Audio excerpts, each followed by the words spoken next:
Welcome to Suman TV. నేను మీ నవీన్. ప్రస్తుతం మనం వచ్చేసేసి డాక్టర్ ఎంజెడిఏ అస్కరే గారితో ఉన్నాము, ప్రముఖ యునానీ ఎక్స్పర్ట్. హాయ్ సార్, నమస్తే అండి. సార్, హస్తప్రయోగం, అసలు ఈ హస్తప్రయోగం మీద చాలా అనుమానాలు, అపోహలు ఎన్నో చూస్తూ ఉన్నాం. మీలాంటి వారు చాలా వీడియోస్లో చెప్తా ఉన్నారు. కానీ మీ వీడియో ఒకటి చూసిన తర్వాత నాకు వచ్చిన డౌట్ ఏంటంటే, హస్తప్రయోగం దాని షేప్ మారిపోతుంది, అదేవిధంగా దాని హెల్త్ అన్హెల్దీ అయిపోతుంది అంటూ ఉన్నారు. అదే మనం శృంగారం చేసినప్పుడు లేనిది హస్తప్రయోగం చేసినప్పుడు ఎందుకు ఈ అన్హెల్దీ అయిపోతూ ఉంది? హాయ్ వర్స్, నేను మీ డాక్టర్ ఎంజెడిఏ అస్కరీ, ఎండి యునానీ. ఇవాళ మా యాంకర్ గారు అడిగిన క్వశ్చన్ ఏంటంటే, యాంకర్ గారు కాదు కానీ ఇది వాట్సాప్ మీద వచ్చిన క్వశ్చన్స్లోనే ఒక క్వశ్చన్ ఇది. చాలామంది సందేహం ఏంటంటే, హస్తప్రయోగము సెక్స్ బోత్ ఆర్ సేమ్. అభిప్రాయం కాదు, కొందరు డాక్టర్లు చెప్పడం వల్ల ఆ అభిప్రాయం నాటుకుంది వాళ్ళకు. కొందరు మనుషుల్లో సెక్స్ చేసిన అంతే కదా సార్, అక్కడ వీర్యం వెళ్తుంది, ఇక్కడ వీర్యం వెళ్తుంది, అక్కడ ఉల్లాసంగా ఉంటుంది, ఇక్కడ ఉల్లాసంగా ఉంటుంది. మరి హస్తప్రయోగం వల్ల నష్టం ఏంటి మీరు అంటుంటారు కదా. నా గురించి మాట్లాడు కింద చాలామంది నా కామెంట్లు చేస్తుంటారు. ఇది నా వ్యక్తిగత అభిప్రాయం మాత్రం కాదు ఇది. కానీ ఇప్పుడు వ్యక్తిగత అభిప్రాయం కూడా మారింది. ఇప్పుడు మొదట నేను అకార్డింగ్ యునానీ సైన్స్ చెప్పేవాడిని, కానీ ఇప్పుడు వ్యక్తిగత అభిప్రాయం కూడా అదే. హస్తప్రయోగం అనేది ప్రకృతికి భిన్నం. ఎలా అంటే ఇవాళ చెప్తాను. ఎగ్జాంపుల్ అండి, ఇక్కడ రెండు బాటిల్స్ ఉన్నాయి. ఒక బాటిల్లో వాటర్ ఉంది, ఒక చిల్డ్ వాటర్, ఒక బాటిల్లో చిల్డ్ బీర్ ఉంది. నాకు దాహం వేస్తుంది, మీకు కూడా దాహం వేస్తుంది అనుకోండి. ఇప్పుడు మీరు వాటర్ తాగినా దాహం తీరుతుంది, ఇటు చిల్డ్ బీర్ తాగినా దాహం తీరుతుంది. మళ్ళీ రెండిట్లు ఏది తాగాలి మనం? వాటర్ తాగాలి. ఎందుకు బీర్ ఎందుకు తాగట్లేదు మీరు చెప్పాలి. మరి బీర్ తాగే టైం కాదు కాబట్టి కాదు, బీర్ తాగే టైం కాదు. అక్కడ బీర్లో ఆల్కహాల్ ఉంది, ఇక్కడ వాటర్ తాగితే దాహం తీరుతుంది. కానీ మన శరీరానికి, మన దేహానికి నష్టం జరగట్లేదు, హానికరం కాదు వాటర్. కానీ బీర్ మాత్రం, ఆల్కహాల్ మాత్రం మన ఆరోగ్యానికి హానికరం. ఇది అంతే. ఇప్పుడు యోని, దేవుడు ఏం చేశాడు, యోని అంగం కోసం సృష్టించాడు. అంగం దేవుడు దాంట్లో యోనిలో అక్కడ మెత్తటి మజల్స్, రసాలు ఊడుతుంటాయి, అక్కడ సాఫ్ట్ మజల్స్ ఉన్నాయి, ఎన్విరాన్మెంట్ pH వాల్యూ ఉంది అక్కడ. అది కూడా అంగం పెడితే ఎంత బిగించుకోవాలి అంతే బిగించుకుంటుంది యోని. అంగానికి టైట్గా పట్టదు. అలా కాకుండా మనం దానికి భిన్నంగా వెళ్ళేసి హస్తప్రయోగం చేసేటప్పుడు ఇక్కడ రసాలు ఊడట్లేదు, ఇక్కడ pH వాల్యూ లేదు, ఎన్విరాన్మెంట్ లేదు, ఇక్కడ రఫ్ ఇసుకుని ఉంది, అది కూడా మనం బిగించుకుంటున్నాం. ఈ యోని ఇక్కడ అంగాన్ని బిగించుకుంటుంది కదా, ఈ ప్రెషర్ మనం ఇచ్చి బాగా రాపిడి చేసే వరకు ఇక్కడున్న సున్నితమైన చర్మం, ఆర్టరీస్, లోపల ఉన్న ఎండోథీలియల్ టిష్యూస్, రక్తనాళాలు మొత్తం బ్లాకేజ్ అయిపోయి కుచించుకుపోతుంది. Nerve damage, vessels damage, muscles damage, అంగం సెన్సిటివిటీ, ఆకారం పాడైపోయి లోపల ఉన్న స్ట్రక్చర్ మొత్తం పాడైపోయి బ్లాకేజెస్ వచ్చి అంగం ఇలా స్తంభిస్తుంది. దేంట్లో బ్లడ్ వస్తుంది కదా, ఆ బ్లడ్ రాకుండా ఇక్కడ రహదారులన్నీ మూసుకుపోయి గట్టిగా మనం బాటికి 10 సంవత్సరాలు చేస్తాం పెళ్ళి కాకముందు. చేస్తూ చేస్తూ చేస్తూ చేస్తూ చేస్తూ ఇది సన్నగైపోద్ది, పెద్దగా చిన్నగైపోతుంది అంగం. అలాగే లావుగా ఉన్న అంగము గర్త్ దాని లావు ఉంటుంది, సర్కంఫరెన్స్, అది సన్నగైపోయి దొడ్డుతనం తగ్గిపోయి చిక్కుపోతుంది హస్తప్రయోగం వల్ల. ఇది ఇక్కడ పెట్టాం మనం చేతిలో, అదే యోనిలో పెడితే దేవుడు అన్ని సమకూర్చాడు. అది ప్రకృతికి అనుకూలం. ఆ ప్లస్ మనం అలా కాకుండా చేతుల, ఇప్పుడు అంతే ఎందుకండి, ఒక అన్నం కూర ఉడికిన తర్వాత గిన్నెలో వేసి తీసి అన్నం పాసిపోద్ది సాయంత్రం వరకు.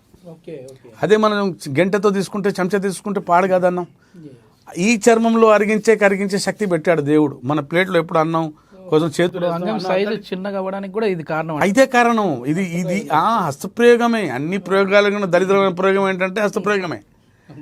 ఈ ప్రయోగం చేయకూడదు, లైఫ్తో ఆడుకోవటం మంచిది కాదు. ఇది అసలు జీవితం మొత్తం దీని మీదే ఆధారపడి ఉంటుంది. దీంతోనే సుట్టరికం, సంతానం, సుఖం, సంభోగం, సెక్స్ అన్ని దీంతోనే. ఇది బాగాలేకపోతే నీ దగ్గర ఏం లేదు. 10 కోట్లున్నా ఇది లేదనుకో, లేదు, నీ దగ్గర మ్యాటరే లేదు. ఇప్పుడు శీఘ్రస్ఖలనానికి కారణం ఇది అనుకోవచ్చు సార్, ఎందుకంటే హస్తప్రయోగం ఎక్కువ చేసే వాళ్ళలో కూడా త్వరగా అవుట్ అవుతా ఉంటారు. 100%. ఇప్పుడు సైన్స్ కూడా అదే చెప్తుందమ్మా. సైన్స్, యునానీ సైన్స్ మొదటి నుంచే చెప్తుంది, హస్తప్రయోగం అతిగా చేయటం వల్ల మగతనం తగ్గుతుంది, సెక్స్ సమయం అంటే డ్యూరేషన్, టైమింగ్ కూడా తగ్గిపోతుంది. ఇప్పుడు మోడర్న్ సైన్స్ ఏం చెప్తుందంటే, మనకు తెలియని వయసులో 13 నుండి 19 వరకు మన జననాంగాలు పెరుగుతుంటాయి, డెవలప్మెంట్ అవుతుంటాయి, ఇంప్రూవ్మెంట్ వస్తుంటాయి. అంగం చిన్నగా ఉన్న అంగం పెరుగుతుంటుంది. ఆ బీజకోశాలు కూడా పెరుగుతుంటాయి. ఆ టీనేజ్ 13 to 19 ఈ ఏజ్లో జననాంగాలు పెరుగుతున్నప్పుడు మనం దానికి గెలకకూడదు, దాని జోలికి వెళ్ళకూడదు, సెక్జువల్ యాక్టివ్ ఉండకూడదు, అలా కూడా హస్తప్రయోగం అనే యాక్టివిటీ కూడా ఉండకూడదు. అలా కాకుండా మనం 13 years ఉండే కొందరైతే వీర్యం వెళ్లకుండా ముందనే హస్తప్రయోగం మొదలు పెడుతున్నారు. Okay okay. వీర్యం రావట్లేదు, మజా వస్తుంది, ప్లెజర్ వస్తుంది, కానీ వీర్యం రావట్లేదు. వీర్యం వస్తున్న తర్వాత కూడా మనం హస్తప్రయోగం మొదలు పెట్టామనుకోండి 13 నుండి, అప్పుడు మన జననాంగం అంటే అంగం ఎదగదు, పొడుగు కాదు, చిన్నగానే ఉండిపోతుంది. అప్పుడు ఏమవుతుందంటే మన బ్రెయిన్ సెంటర్లో ఒక కెమికల్ ఉంటుంది, సీరోటోనిన్ అనే కెమికల్. ఆ కెమికల్ తగ్గిపోతుంటుంది. వీర్యం తొందరగా బయటికి మనం తొందర ఎవరు చూస్తారు ఏమైనా వస్తారేమో భయంతో తొందర చేసి మనం వీర్యం తీసేస్తుంటాం. ఆ అలవాటే బ్రెయిన్కు పడిపోద్ది. దానికి కండిషన్ రిఫ్లెక్స్ అంటారు. ఆ అలవాటు పడకుండా ముందే దేవుడు ఏం చేశాడు, మనకు నార్మల్ టైం డిశ్చార్జ్ థ్రెషోల్డ్ పెట్టాడు. నార్మల్ టైం ఉంటుంది. ఇప్పుడు మన స్త్రీలకు ఎలా టైం ఉంటుంది ఆర్గజంకు, మనకు ఎజాకులేషన్ టైం నార్మల్ దేవుడు పెట్టిన టైం ఉంటుంది. నార్మల్ టైం ఎంత sir? Minimum 5 minutes to 6 minutes 7 minutes ఉండగలగాలి. 2 to 5 minutes లేకపోతే 5 to 7 minutes ఉండగలగాలి ఇంటర్ కోర్స్. ఈ 1 minute కన్నా బిలో వచ్చింది అనుకోండి, అది ప్రీమ్యాచ్యూర్ ఎజాకులేషన్. 1 minute కన్నా పైన 2 minutes కన్నా ఉన్నాడు అనుకోండి నార్మలే. 2 minutes పైన ఉన్నాడు అనుకో ఇంకా మోర్ దాన్ నార్మల్. కానీ అసలు 1 minute లోపే తను డిశ్చార్జ్ అయిపోతున్నాడు అనుకోండి, చాలా తీవ్రమైన సమస్య, చాలా తీవ్రంగా ఉంది. ఇది ఎవరికి అవుతుందంటే హస్తప్రయోగం చేసే వాళ్లకు బ్రెయిన్లో కండిషన్ రిఫ్లెక్స్ అని ఒక స్టేటస్ వచ్చేస్తుంది. అలాగే అంగం ముందు భాగం కూడా చాలా సెన్సిటివిటీ మారడం, హైపర్ సెన్సిటివ్ అవుతుంది అంగం. ఈ భాగం మీరు చూడండి, కొందరు 4 చేసేంతసేపు అంగం బాగా నిలబడి ఉంటుంది. ఆడు ముద్దులు పెట్టుకుంటాడు, హగ్ చేస్తాడు, మొత్తం చేస్తాడు, కానీ యోని లోపల పెట్టంగానే డిశ్చార్జ్ అయిపోతుంది. ఆ యోనిలో ఉన్న వెచ్చదనం, తడి ఈ అంగం తట్టుకోదు. ఈ భాగం చాలా సెన్సిటివ్ అయిపోతుంది కదా. లోపల పెట్టగానే ఇక్కడ బ్రెయిన్కు సిగ్నల్స్ వెళ్ళిపోతే డిశ్చార్జ్ చేసే రిఫ్లెక్స్ వెళ్ళిపోతాయి. డిశ్చార్జ్ చేస్తుంది. అది ఎప్పుడవుతుందంటే ఈ భాగం చాలా సెన్సిటివ్గా మారినప్పుడు యోని వెచ్చదనానికి అంగం తట్టుకోలేదు.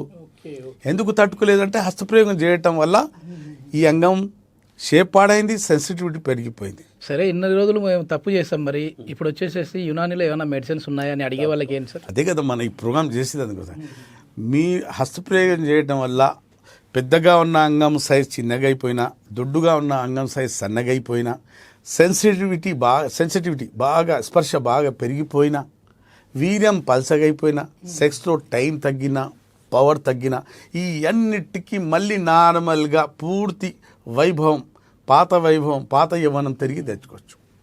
ఎలాంటి సందేహం లేకుండా, సైడ్ ఎఫెక్ట్ లేకుండా, సర్జరీ లేకుండా, కోతలు లేకుండా, పర్ఫెక్ట్ పర్మనెంట్ శాశ్వత నివారణ. ఎన్ని రోజులు వాడాలి సార్ మెడిసిన్స్? 3 నెలలు, 4 నెలలు, 5 నెలలు, 6 నెలలు. ఇప్పుడు దీంట్లో మైల్డ్, మోడరేట్, సివియర్ ఉంటుంది. మూడు దశలు ఉంటాయి దీంట్లో కూడా, 3 స్టేజెస్. మైల్డ్ ఉందనుకో 2-3 నెలలు మంచిగా అయిపోతాడు. మోడరేట్ ఉందనుకోండి, కొంచెం మైల్డ్ కన్నా ఎక్కువ ఉందనుకోండి, వాడు 5-6 నెలల్లో మంచిగా అవుతాడు. చాలా సివియర్ ఉందనుకోండి, ఆ తీవ్రత ఎంత ఉందో చూసి దాని తర్వాత డ్యూరేషన్. కానీ అందరూ మంచిగా అవుతారు. ఎవడు మంచిగా, షుగర్ ఉన్నవాడు, బీపీ ఉన్నవాడైనా, కొలెస్ట్రాల్ పెరిగిపోయిన వాడైనా, ముస్తోడైనా, యువకుడైనా అందరు మంచిగా, ఎవడైనా వాడవచ్చు. అంగస్తంభన సమస్య ఉన్నవాడు ఎవడైనా, మీ పవర్ పెంచుకోవాలనుకున్నా, టైమింగ్ పెంచుకోవాలనుకున్నా, వీర్య కణాలు పెంచుకోవాలనుకున్నా, వీర్యం ఉత్పత్తి చిక్కదనం పెంచుకోవాలనుకున్నా, సెక్స్ సమయం పెంచుకోవాలనుకున్నా, ఏ సైడ్ ఎఫెక్ట్ లేకుండా మందులు వాడు, అది కూడా నవీన్ గారు శాశ్వతంగా బయటపడవచ్చు. ఒకసారి 3 నెలలు, 4 నెలలు, 6 నెలలు వాడుకున్నారు అనుకోండి, 8 నెలలు అయినా మళ్ళీ జీవితంలో నా దగ్గర వృద్ధాప్యంలో, ముసలితనంలో వస్తారు తప్ప మధ్యలో రారు. ఎందుకు రారు అంటే హస్తప్రయోగం చేయకపోతే మళ్ళీ రారు. హస్తప్రయోగం చేయటం, నీలి చిత్రాలు చూడటం, బోర్ల పండుకుని అంగానికి బెడ్డుతో రాపిడి చేయటం, మందు తాగడం, సిగరెట్ తాగడం, ఆ టబాకో తినటం, జర్దా తినటం, కిల్లీలు తినటం, హుక్క తాగడం, ఇవన్నీ చెడు అలవాట్లు, చెడు వ్యసనాలు మగతనం తగ్గిస్తాయి. అలా కాకుండా చాలామంది అడుగుతారు, సార్ మగతనం తగ్గడానికి కారణాలు ఏంటి? చెప్పాను కదా, హస్తప్రయోగం, నీలి చిత్రాలు, బూత్ సినిమాలు, అవి బొర్ల పండుగ అంగానికి బెడ్డుతో రాపిడి, 2 తుళాల మధ్య కూడా అంగానికి రాపిడి చేస్తారు, దానికి సెంట్రిపేషన్ అంటారు. నైట్ పడుకోకపోయినా మగతనం పోతుంది స్వామి. నైట్ ఇన్సోమియా ప్రాబ్లం ఉంటుంది. నైట్ మీరు 10 గంటల లోపల, అంటే 10 గంటల తర్వాత మేల్కొని ఉన్నారనుకోండి, మీ మగతనం పోయినట్టే. 10 గంటల లోపల, 10 కాదు 9-9:30 లోపల పడుకోవాలి. ఎందుకంటే మన బ్రెయిన్లో, మన బీజకోశాల్లో, మన బాడీలో 8:30 నుండి అంగానికి లేపే హార్మోన్స్ ఉత్పత్తి అవుతుంటాయి. అప్పుడు పడుకొని ఉండాలి, పగలపూట పడుకుంటాయి ఉత్పత్తి కావు. టెస్టోస్టిరాన్ లెవెల్స్ మెయిన్ ఆ టైం. ఆ టైంలో నైట్ 8:30-9:30 నుంచి తయారవుతుంటే రాత్రి 3-4 గంటల వరకు మన బాడీలో అంగానికి లేపే హార్మోన్స్ తయారవుతూనే ఉంటాయి. నైట్ 12-11 గంటల తర్వాత ఇంకో ప్రాబ్లం వస్తుంది బాడీలో. పడుకోకపోతే కార్టిజోల్స్ నెగటివ్ హార్మోన్స్ ఉత్పత్తి అవుతుంటాయి. మన అంగం లేవకుండా చేయడానికి వచ్చే హార్మోన్స్ మొదలవుతుంటాయి. 11 గంటల తర్వాత ఫ్యాటీ మన దగ్గర టమ్మీ వస్తుంది కదా, పొత్తి కడుపు మీద మొత్తం కొవ్వు వచ్చేస్తుంది. ఫ్యాటీ లివరు, టమ్మీ ఇవన్నీ రావడం జరుగుతాయి. కార్టిజోల్స్ వల్ల ఇవన్నీ ప్రాబ్లమ్స్ వస్తాయి. ఓకే ఓకే, ఇది మొత్తానికి యునానీలో అయితే ది బెస్ట్ మెడిసిన్స్ ఉన్నాయంటారు. సైడ్ ఎఫెక్ట్ లేకుండా ప్రేక్షకులకు చెప్పేది, మా ప్రోగ్రామ్ చూస్తున్నారు కదండి, మీలో ఏ వయసులోనైనా మీ అంగస్తమన తగ్గినా, కామకోరికలు తగ్గినా, మీ సైజు తగ్గిపోయినా, చక్కగా ఉన్న అంగం వంకరైపోయినా, స్పర్శ బాగా పెరిగి సెన్సిటివ్ పెనిస్ వచ్చినా, ఈ అన్నిటికీ మా దగ్గర శాశ్వత నివారణ ఉంటుంది. మీ టైమింగ్ కూడా పెంచుకోవచ్చు. మీరు స్క్రీన్ మీద ఉన్న వరకు వరల్డ్ వైడ్ ఎక్కడున్నైనా, లోకాన ఏ మూలాన ఉన్నా మీరు వీళ్ళు నాతో పెయిడ్ కన్సల్టేషన్ తీసుకుని మాట్లాడవచ్చు. దగ్గరలో అంటే ఉభయ రాష్ట్రాల్లో, తెలుగు రాష్ట్రాల్లో ఉండి ఉంటే, వచ్చే సౌలభ్యం ఉంటే వచ్చి కలిసి నేరుగా ట్రీట్మెంట్ తీసుకోవచ్చు. అప్పటి వరకు సెలవు.